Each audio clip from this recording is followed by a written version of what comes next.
Okay, greetings everyone. Once again, as you can see from the title above, I am not solo in this venture. The gentleman that I'll be speaking to is someone that, I don't know, I kind of found out about um, actually quite a while ago, maybe 2 years or so. And I came to be aware of my guest via Eric, aka Blows Himself Up Dude, because at the time he had posted a request that he wanted to have different people, I guess, within the YouTuber sphere to critique his work or whatnot, on YouTube.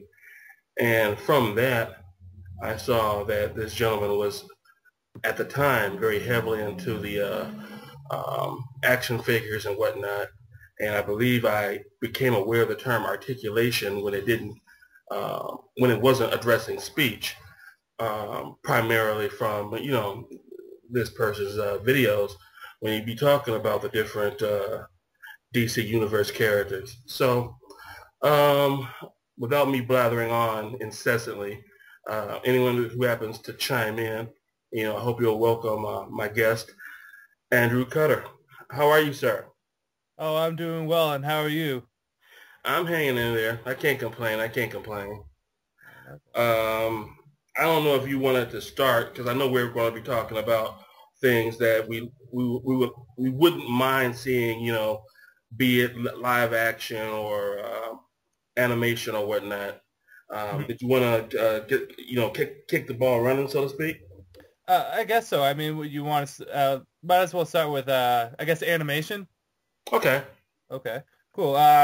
So I guess what we can talk about is basically direct to DVD animated films and see what story arcs in particular we would like to see adapted to those animated films. Because I actually think what yesterday Justice League Doom came out, and that's based off Justice League Tower of Babel. So yeah, we can talk about what stories in particular we want to see adapted. Okay. I don't know if you want to start things off or you want me to just kind of throw in there something. Um, well, you're the guest, so you start first. Okay. Um, well, I'm going to be very biased with my choices, so I'm going to pick out the comic book characters I enjoy the most, and they're mostly going to be DC characters, obviously. So coming off, it would first and foremost is I would love to see Batman Nightfall adapted to an animated film.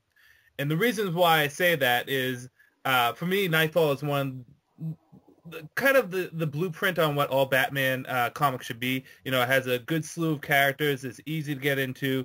It has an epic story, and it's really a very character-driven story if you actually look at it. And I think it would probably be one of the best Batman stories to be adapted to film. And if you do an animated film, you can take a lot of the voice actors that were from the animated series and adapt them into the film itself. You know, you can have Kevin Conroy be Batman. You can have the gentleman that did Bane's voice to also reprise his role as Bane. And it could just be a nice, long, epic film. I think it would be a good adaptation to do for Batman. That or either Batman Hush, because Batman Hush was a very successful story, and I think if you did it in video, then you can kind of work out all the problems that were with the comic, because the comic did have problems. If like, have you read Batman Under the Hood? No, I haven't. Okay, this is Jason Todd return story, and the story was really good, but it had a lot of problems with it. And what the animated film is, it literally took all the problems and kind of ironed it out. When I talk to people that want to get into comics or they want to try something out, but they don't actually want to jump into something like Under the Hood because it's either continuity heavy, I tell them to pick up the film because the film basically did what the comic did and actually took it and made it better. And Judd Winnick, the writer, actually helped out with the film. So what you could also do is get like Chuck Dixon, who did a good majority of Nightfall, and have him kind of work on the film too. I don't know how good he would be with film stuff, but you could do that. So those are my two Batman picks. There's also other stuff that you can do out. I would love to see another Wonder Woman animated film because I'm a big Wonder Woman fan. And there's a lot of Wonder Woman stories that can be adapted. But in particular, there's a story arc that I like called Paradise Lost and Paradise Fall. and it's basically kind of the rise and well, it's kind of the fall and the rise of the Amazons. There's a lot of internal stuff going on, and that would be really nice to adapt it. And I also I think would be an interesting thing to do. It might be a little early because we're just getting another Justice League DVD, but I would actually like to see the Justice League story arc that we just had adapted to film because it was a good story arc. The first 6 issues we had, it was a good story arc. We got a great lineup. Instead of Martian Manhunter, we have Cyborg, which I am ecstatic to have on the Justice League because I've been a big Cyborg fan since the Teen Titans, and I think he fits in there very well. And then we have Darkseid as the big bad, and Darkseid always works as a big bad. And again, you can take out the voice actors from the animated series and kind of use them in there. If I talk, just tell me to shut up because I blabber. Oh, that's okay. What I was going to ask is, how important would it be for you to have animators that would animate these movies as close to the artists who drew the stories, or would that matter to you at all? I think it depends on the story itself. I think it depends on how dynamic the art was. If you take something like Batman Hush, and you look at it, it was done by Jim Lee. Jim Lee has a very defined style, and I think if you were to do an animated film, it would be good to kind of take that style and adapt it to the film. But if it's an artist, and no offense to any artists out there, but there's certain art that's more defined. Like if you look at Ed McGuinness's art, it's going to stand out in your mind. Whether you like it or you don't, it's going to stand out. But some artists kind of tend to look like other artists. So if it's an art that's not very recognizable and doesn't stand out, then you can try a different art with the actual movie itself. But for someone that has a very dynamic art or some art that it's like a purple cow, it stands out, it's not offensive, you recognize it. I'm sure if they ever did let's say a Batman The Dark Knight Returns film, it would be wise to do it in the same art style because the art was very recognizable. It was art that was used at the time that was different, and I think that's important. So it really comes down to the art that was used. In the stories that I said, Nightfall had like 12 different artists, so you can just do whatever you want. But with something like the Justice League story we just had or Batman Hush, I mean, those are both Jim Lee stories. I think art close to Jim Lee's style would be beneficial. As for Wonder Woman Paradise Lost and Found, again, the art in that kind of shifts between 2 different artists, I believe. It's been a while. It's been like a year since I've read it, but still, I think you could do almost any art with them, or with that story. Mm-hmm. Yeah. Okay.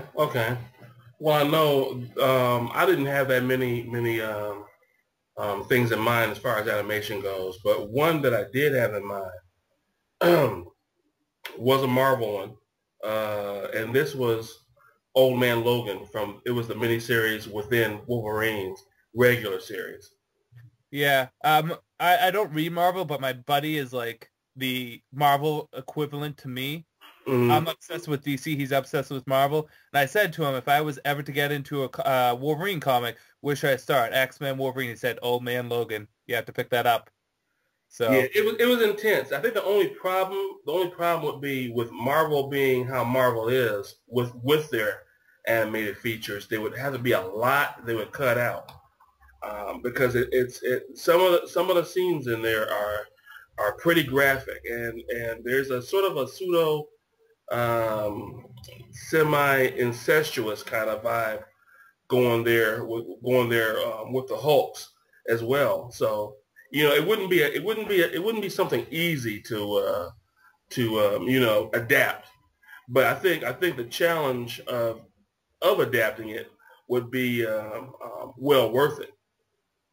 Yeah, I think the thing that again, I didn't read Old Man Logan, but I heard it was like the Dark Knight equivalent for Wolverine, and if it's as intense as you said, I think one of the things that could be a little bit easier is the general comic book reader is ages, I think it's like 14 to 30, whatever, mm-hmm. And usually it's going to be around the 18 to 17 range. People are really going to get into comics, really start reading it, and usually someone that age is mature enough to kind of understand certain concepts.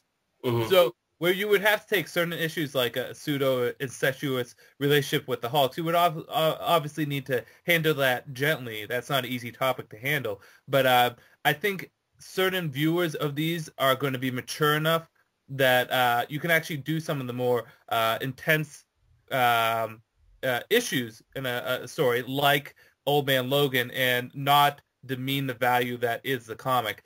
Like, for example, I have a buddy that has a kid, and he won't let his kid watch the direct-to-DVD superhero shows because they're a little bit too mature for him. But he'll let him watch, the Teen Titans, and he'll let him watch, was it Batman Brave and the Bold, or all those I think there was like, what, a Marvel Superhero Squad at some point? Yeah.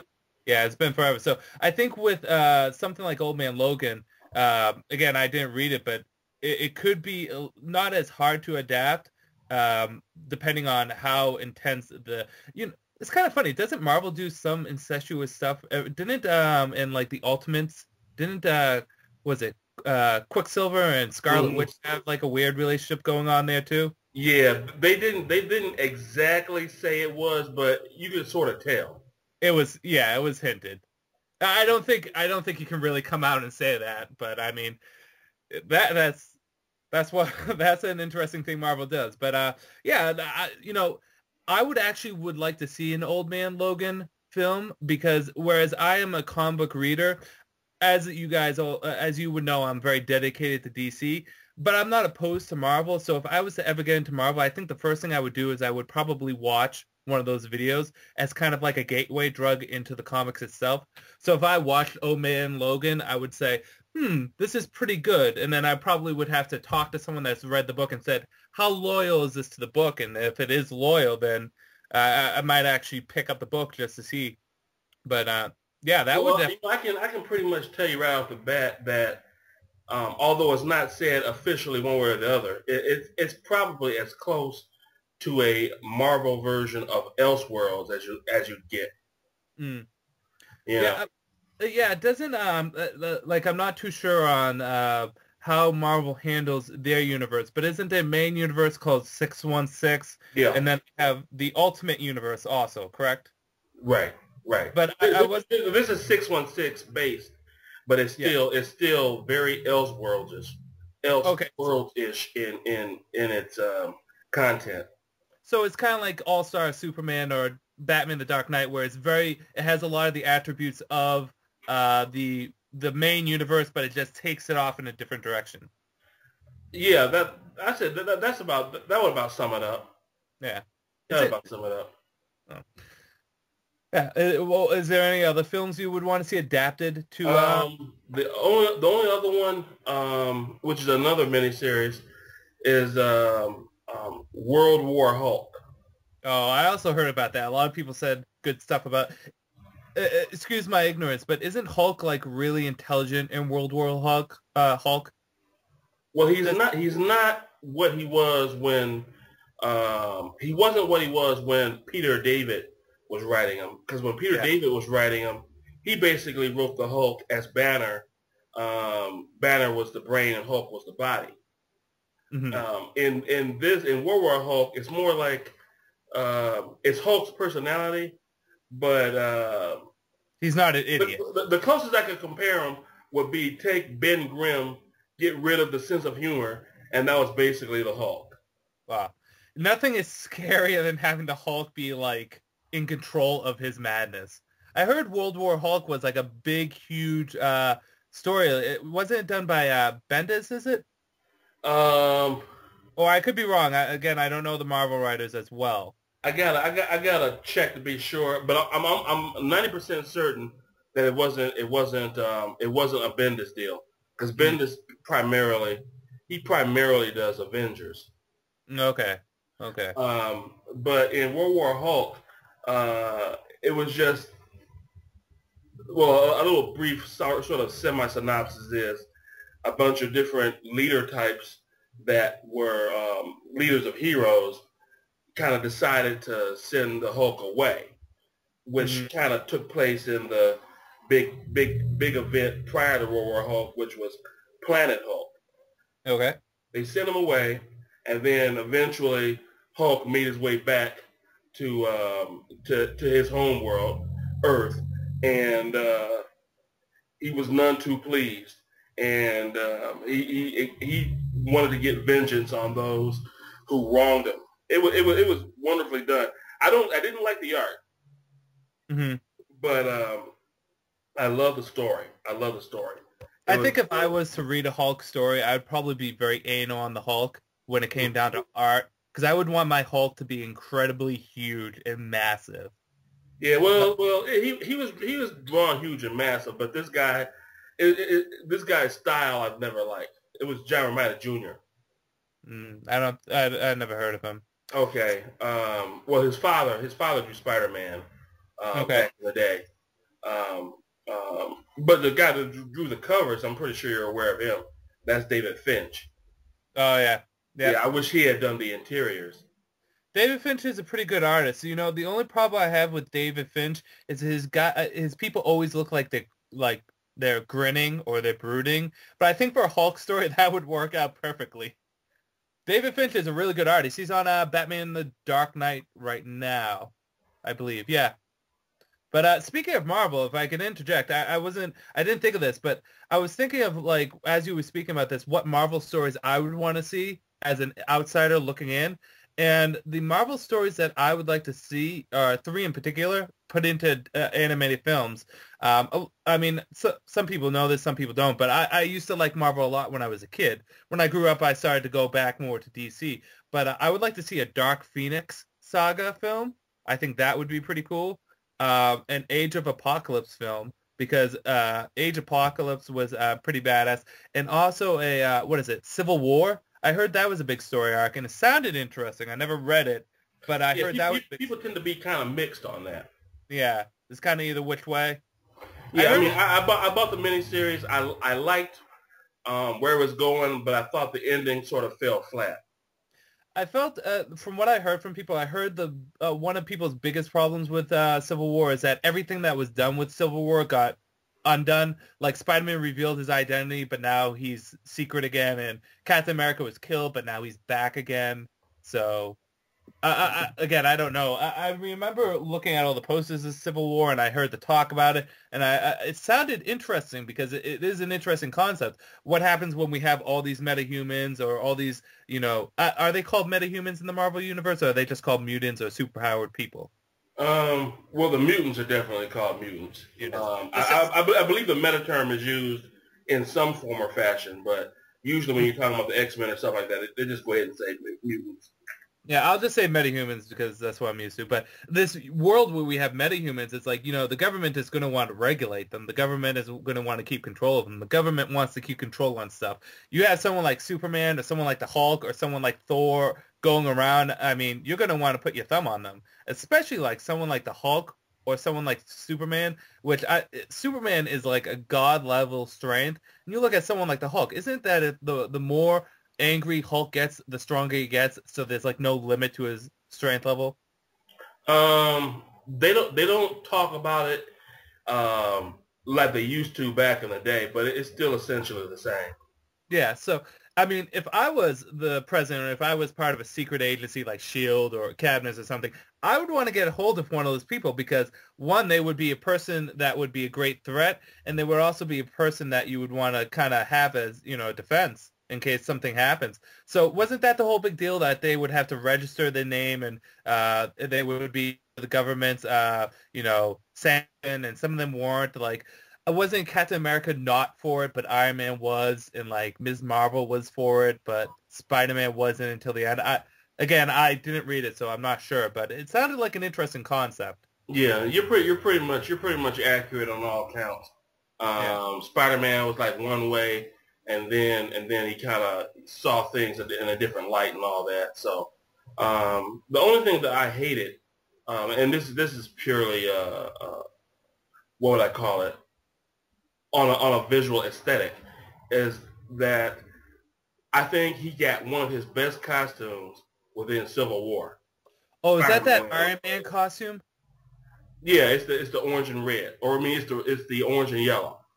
Yeah, I always thought that looked good. I don't care for Spider-Man. Actually, he's one of my least favorite heroes. Mhm. But one thing that always always annoyed me is I hated his costume. I thought the Venom Black symbiote costume he had was cool. I thought the Iron Man costume he had is cool. And I think the Ultimate Universe, Miles Morales, I think it is, he has this black Spider-Man, black and red, which looks really cool. I never thought the red and blue with the black looked good because I just thought it was just too much. It was too much webbing stuff all over it. I think with a character like Spider-Man, he seems like a very agile character, a very sleek character, very aerodynamic character. So I would want his costume to represent that. That Iron Man costume with that orange and gold one I saw that. I saw a few action figures of it, and I saw some art for it. That looked badass. That looked pretty cool. I like that. Yeah, I'm gonna tell you, even with the original costume that you're speaking of, even though that was one of my, even though currently that's still one of my least favorite costumes, the one thing that I wish they would get rid of, and they've only recently brought it back in the last couple of years or so, is that now he has that webbing again under his armpits. Oh, the armpit web. Yeah, I'm like, Marvel, really, just get rid of that, and I can live with the costume the way it is. What's the point of that? Is that supposed to be like a cape, or is that supposed to be like like helps him like I don't know, be like if he's falling like slows his descent? No, I haven't seen any practical application for that from the first time he had it to now. So it's purely aesthetic. Yeah. That looked horrible because when I saw that as a kid, I always thought that was just like armpit webbing, like his web blaster went off in his pits. Mm-hmm. Yeah, no, I agree with you on that. Yeah. You know what I do like is, I know we're going a little off topic, but with Marvel, I do like some of the costumes that they've done with some of their characters. Like, I never liked Wolverine's old yellow and black costume. I was actually more of a fan of the orange and brown. But his costume that he had started with Astonishing X-Men looked really good. I like Cyclops' costume. They're kind of going back to the old school look, and I think that looks good with the covering his hair and being like a full body jumpsuit. I think Marvel's doing actually pretty good with their aesthetic look with some of their costumes. DC is also too, but when I look at these costumes, I look at how these characters look. I'm like, it makes me want to read Marvel. If I had more money, if I had infinite money, I would obviously read everything. But the thing is Marvel's kind of hard to get into because there's just so much to read. And my big problem is I'm a completist and I want to read everything. But some of the costumes they have look really good. And like I said, in particular, the Wolverine costume looks really nice. The Cyclops costume looks really nice. And you know what I really liked is my favorite Marvel character is Captain America, but I never really liked his costume.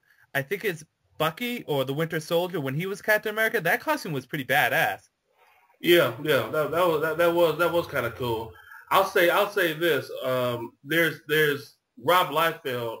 He's probably, I would say, easily one of the most, to put it nicely, disliked folks in comics. That said, however, the one thing that I did like that I wish Marvel had kept, when Marvel did something called Heroes Reborn, kind of like a mini version of how DC's New 52 is. When they changed Captain America, I did like the design that Rob had for Captain America's head. He got rid of that A, which I never had a problem with, necessarily, but he got rid of that A and he replaced it with like an eagle shield. And I thought it set the costume off. I'm going to actually look that up now, see if I can find it, because, it's like you said, not Captain America, Rob Liefeld is, either loved or hate. I'm kind of impartial with him. I haven't really been exposed to him that much, but he's known for, being the creative kind of juices on a lot of things. So, let me see. All I'm getting for Rob Liefeld and Captain America, the ones with he gives Captain America those big boobs. Give me a moment to find it, but the thing about Captain America is he's such a great character, but his costume just looks so old and cheesy. And I don't like the adamant region with the flag on it. I like the star, and like the pirate boots need to go. It just, I don't know, his costume just feels very 70s or 80-ish. So, I don't know. I like Captain America. I thought the Bucky costume looked good. And wasn't there a costume in the Ultimate Universe which was more like he had pouches and he had a harness that he would have like a parachute on and his gloves were like brown or something like that? Yeah, it was something that was more practical, but I know aesthetically speaking, I didn't care for it too much. It made him look more like he was in the armed services and whatnot. Yeah. Which is what Captain America should be. He's part of the armed services. He should actually look like he belongs there in a way. The suit they kind of did in the movie looks good. Mm-hmm. Mm-hmm. Yeah. Now, the one thing I wish they would bring back would be probably the Force shield, because there was a point in time where Captain America, for whatever reason, was without his shield, and Really? the people of Shield, Nick Fury's deal, people of Shield constructed a band for him to wear so that whenever he hit the button on the band, it would make a force shield that would pop up.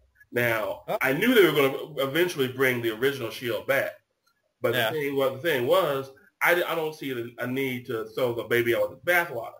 Why would he necessarily get rid of his force shield when he could simply use his force shield, congruent with his regular shield, and thereby have more protection? Well, you know what? Even on in a logical sense, I mean, why not keep the force shield as a backup? You said it kind of materializes. Why can't he just use his traditional shield and then have the force shield as a backup? Well, basically that's more or less what I'm saying. But Yeah, okay. for whatever reason, they chose not to do that.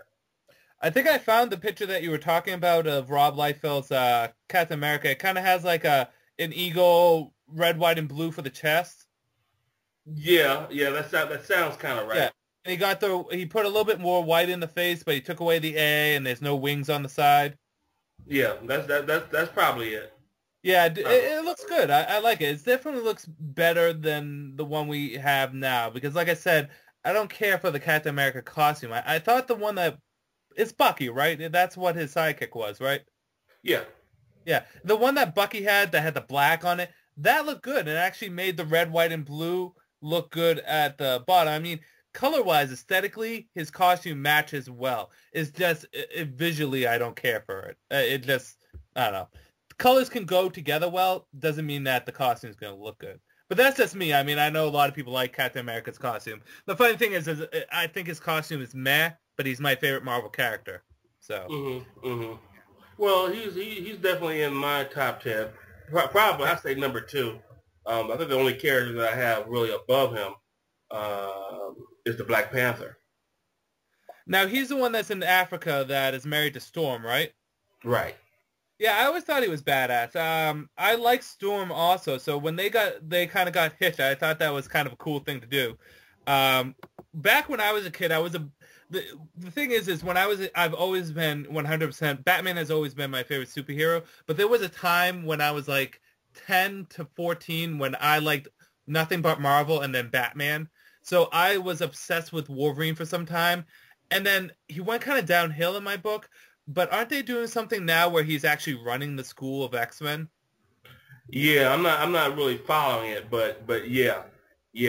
I've seen some like preview covers and whatnot, and you see him at the blackboard and whatnot. It actually makes me. I don't know. Marvel is. I get a little bit of everything. I probably lean a little more DC than I do Marvel. Yeah. But because I think Marvel has just run everything into the ground.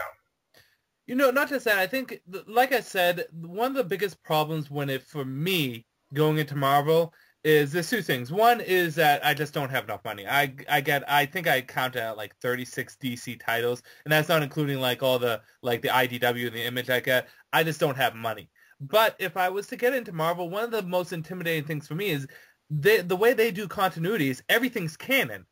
Everything. It gets updated, it gets modernized in some way, but everything in some way is canon, or at least this is what I'm told. Now, if Marvel did something like DC did, which did a relaunch where, you know, the characters kind of start a fresh take and have that. I think that would be an easy way to get into the comics, and it would also allow them to try new ideas and not have them be old and have everything kind of feel like it's been run into the ground. I know they kind of did that with the Ultimate Universe, but I don't care for Elseworld stories as much as I care about main universes. Like I'll read them, but I care about the main universe more. That's where my interest lies. So if they did a relaunch like that, and it would actually make me intrigued to want to pick up some of the stuff. I was even talking to one of my buddies at work that all we do is we talk about video games and comic books. And we were talking about if we could control a Marvel relaunch, what would we do? Who would we have on certain teams? You know, what kind of direction would we want for the comics? Like, we even made a list of, like, what are the X-Men we would want on the first X-Men team? Like, if the X-Men started over today, or the first Avenger team, who are the core Avenger members? And I mean, again, I'm not a Marvel reader, so I if I said them now, people would probably, like, smite me down with furious vengeance. But, you know, it was fun. And if they did that, I would actually be interested to read Marvel. But it just seems like there's so much going on in Marvel, and there's just too much. And I also heard, like, editorial-wise, it's like a big debacle. Like, for example, Wolverine will be doing something in his comic, and then he'll be doing something in X-Men, and then something in the Avengers, and none of them would match up. Like, my buddy was telling me, back in the 90s, they had it done right with, like, X-Men. When they relaunched X-Men, every single X-Men story, every single satellite X-Men story had to go through one person to get approval. Now they just do whatever they want. So, yeah. I don't know. It's as far as a reboot goes, I've heard a number of people bring that up as a possibility. I think Marvel more than likely won't do it. I believe they considered themselves doing it when they did Heroes Reborn, and that didn't go over so well. So you know, I think they're kind of stuck.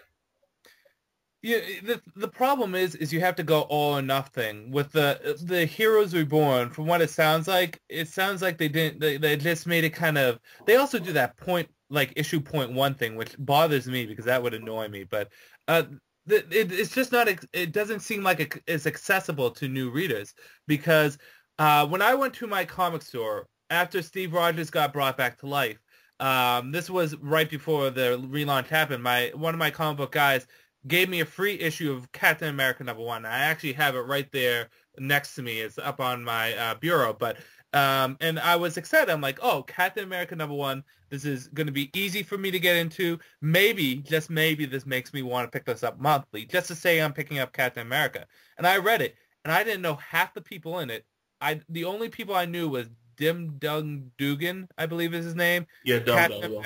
Yeah, Captain America and Nick Fury. I didn't know any of the other people. They didn't bother to introduce me to the characters. They didn't bother to even give me a little blurb about the characters. I mean, I tried to get a girl that I work with into comics, and I explained the concept of Nightwing to her, and she got it perfectly. She read the comic, and she read Batman #1, and she said, I don't need to know anything about these characters, because right there in Batman issue #1, they tell me Dick Grayson, first Robin, was Nightwing or is Nightwing.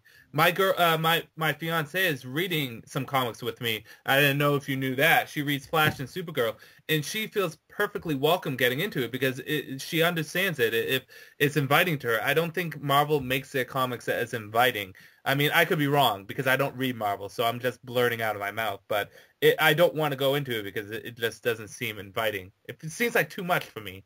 But well, there would. I think it's safe to say there would be a lot of people that are into Marvel that would still agree with your assessment.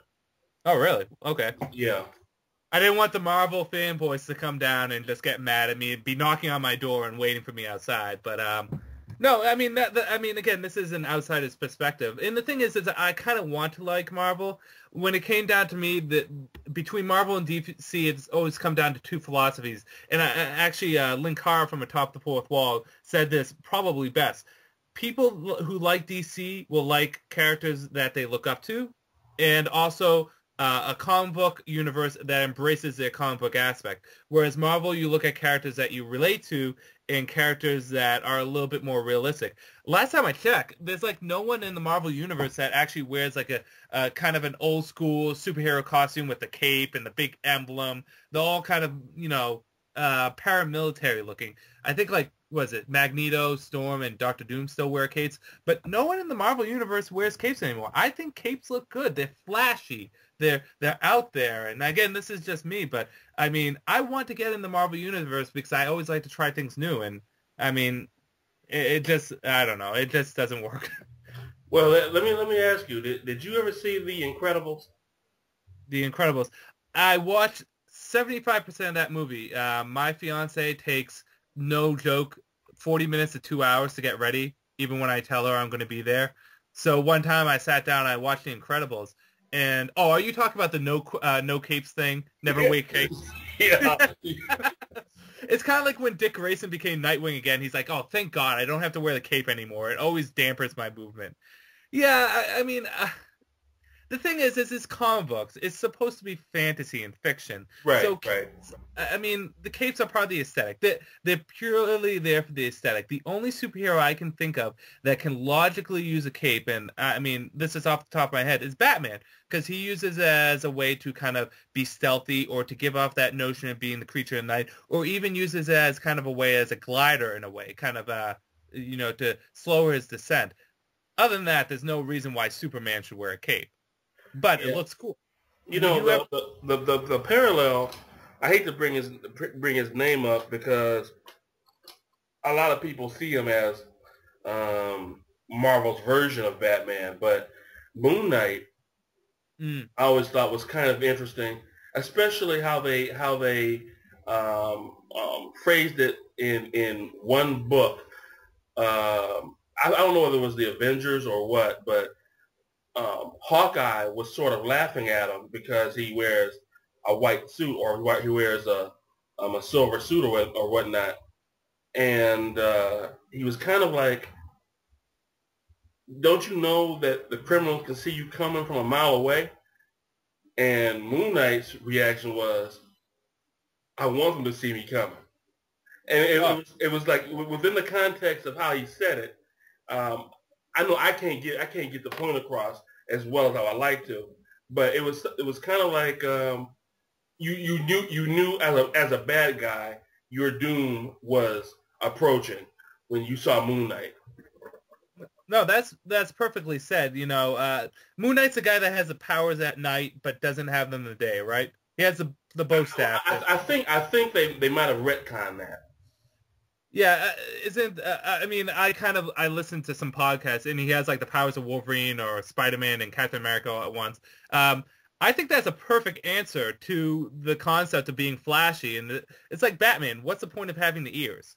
There's no point to having the ears. There's no point of having the big bat symbol other than to be a big target for bullets. And, that's the concept. The bat symbol is there to be a target. That's the strongest part of the body armor. But it's the aesthetic. It's a flashiness. If you see someone dressed up like a bat charging towards you and you're shooting bullets at him and he isn't stopping, or if you see this guy that's wearing this big silver costume and he just keeps coming for you, you're doomed. It's to scare them shitless, and that was a perfect answer by Moon Knight, and I think that's pretty good. That was actually pretty funny.